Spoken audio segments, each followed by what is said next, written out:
Welcome too late to the show. I'm your host, Prophet74. If you guys out there have a Switch, you know it's a pretty expensive device and you guys want to protect it. Well, this device is very fragile if you drop it. What I end up doing, I end up buying one of these cases. It cost me like $39. It was very expensive. And it didn't even last long. In fact, let me get it right now. I ended up buying this Zelda case.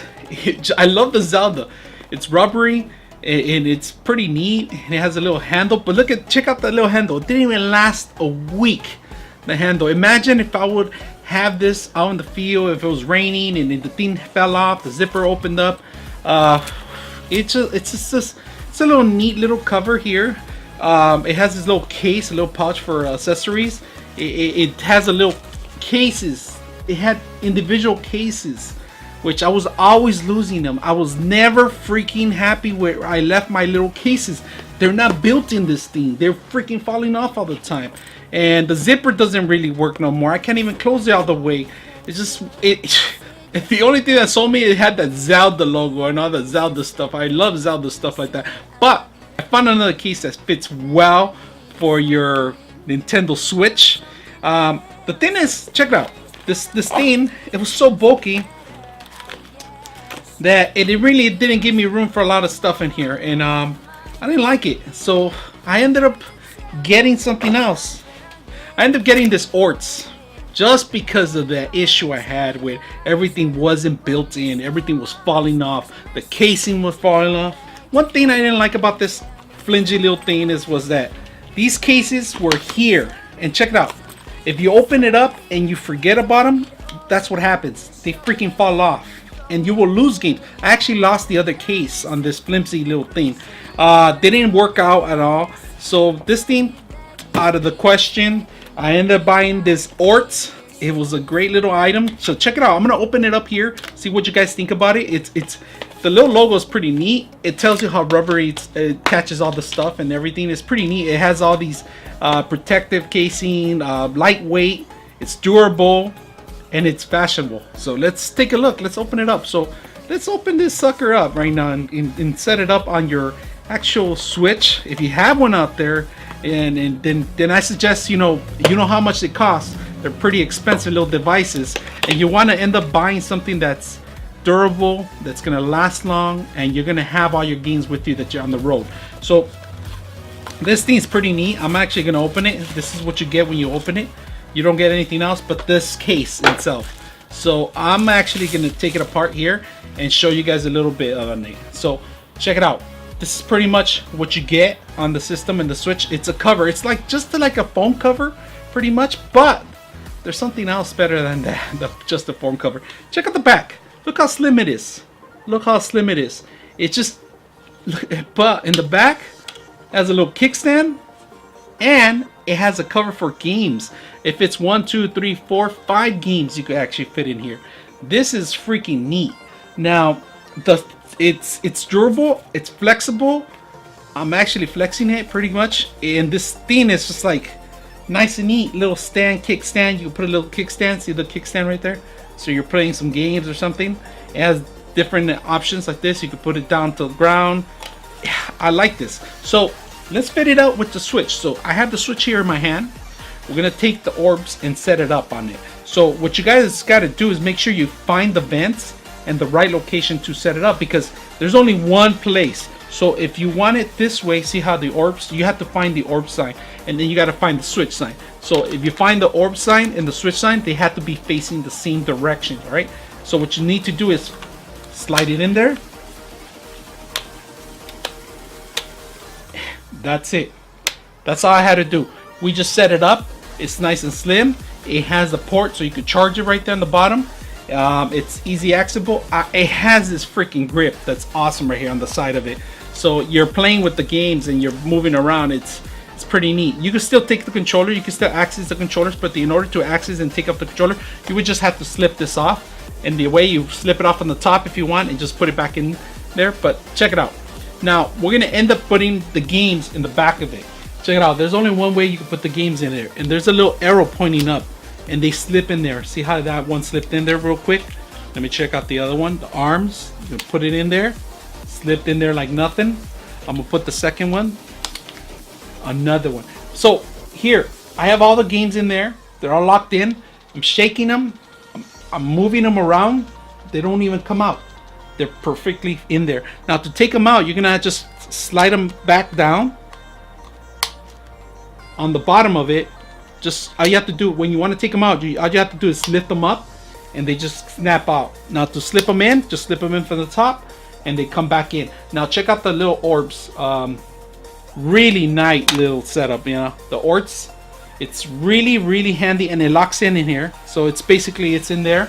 And look at this, shaking it, nothing happens. I got my games on the road. I'm gonna go out there and check it out. It's one of those great little setups I had. Love the casing. It's lightweight.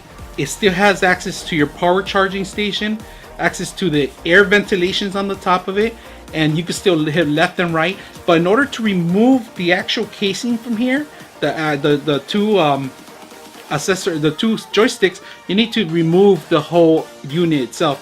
So the only thing that I didn't like about it is that it doesn't fit on your base station. So if you want to play on your TV, you're gonna have to remove it off this casing. But this is for the road people, the people that are gonna go out there and play all these games out there and take them on the road, long trips.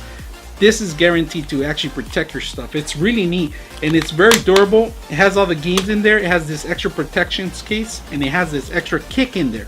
I like about it. And if you guys like the Switch and you want to make sure you protect your investment, I would suggest you get an Ortz. You know, it's one of those great things to have in your arsenal of Nintendo Switch. Not just the gaming, but also the system to be protected. See, the games are easy to protect in these little small little cases, but how many can you carry this in your pocket? How many can you carry in these flimsy?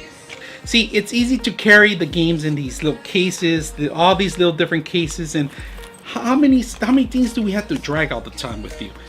Do you need all 3 items to carry a game, a freaking game?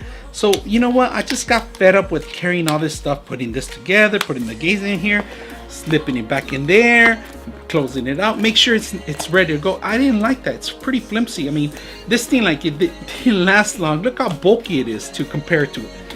I'm gonna show you the bulkiness. This is pretty much does the same thing as this, but look at the bulk of it. You know, it's super bulky compared. It's like double the size of it if you guys see and compare it. I mean, it's just, I don't want to carry this around. I want to carry all in one. It has your games. It has all your protection that you need on the Switch. It compared to this, come on. It's one of those things that I prefer just going like this on the road. It's not just a review on the Ortz. I actually used it for a couple of days already. I've been using it and it's, my kids have it. They dropped it twice. It landed perfectly, normally fine. Nothing happened. The only thing I could suggest is, like, you know, it's just not that flimsy. It's pretty hard. It's like a cell phone, but the more you drop it, of course, you're going to damage the Switch. So it's not always a guarantee. But at least it's a protection for some of the corners, some of the glass and stuff like that, because it's not cheap when it comes out to the Nintendo Switch. Now, one great thing I like about it is, like I said, the enclosure of all the games in the back. You know, on the road, you pick it up, you go, you take your charger, and you're set. Now, there's one thing I didn't like about this thing, that it didn't have a little rubber kicks on the corner, so it's not very stable if it's a slippery surface. So you do need like something to kick it in there, or it opens up, but it won't fall. It will never fall. This is how much it will fall down to. So it will never fall. If you want it certain degree angles, I wish they had a little rubbery stamp, the real rubber ends right here. The only thing I didn't like about it is just like, I wish they had more room in the actual casing part of it, because it's really hard to take the games off out of here. So I opened it up and it doesn't open all the way. It hits some of the corner on the top. You could actually take the game out by pushing it in and get your nails out, and that's the only way I was able to do it. You guys see that? So the only way I didn't like about it, it's the cover. It's protecting it too well actually. So I would suggest maybe cutting out a little bit more off of it and getting more easier access to your games. You want to switch, it's not easy to just switch it. Let me demonstrate you how it is. So if you want to open it, you open it up. It doesn't open all the way. It just opens, it hits the top of it. but in order to get the game, you have to push it down, and then you have to slip it out with your nails. If you didn't have nails, you were not going to be able to access the game. So it's one of those things that I would maybe check and change it out of this system. But overall, I mean, I'm very impressed with the whole setup itself. Everything's built in the system. Everything's ready to go. I like about it. Now, one other thing is, like I said, if you want to take the Joy-Con controllers out, you're gonna have to take the whole system out and push the button in the back, because there's no access to take out these Joy-Cons in the back. There's no access at all, so they're pretty much fixed once they're in here. And that's one of the things that I would like maybe them to have access to the button where you could slip them off, like they could come on and off. So 3 things I would change from here: rubber ends at these little corners, rubber ends right here maybe, so they could get a grip of slippery areas, more area open for your cartridges, and maybe access to the Joy-Cons to actually remove them. Maybe a little gap in here so you could push the button and remove them. But nothing else I would change. But overall, this is a great comparison to the case I used to have before. It's the case I used to have is a joke. This is a super awesome thing to carry around with you, including carrying all the games with you. Another thing that I would probably change, maybe make it a little bit easy accessible for the actual cradle where you're gonna put it on. It doesn't fit very well at all with the stand, so it's not made for the cradle. Overall, it's a great little device to protect your device, so it's pretty awesome, nice cover and everything. So love it. Give it a thumbs up, and if you guys did too, make sure you put your comments down below. I'm your host, Prophet74, out.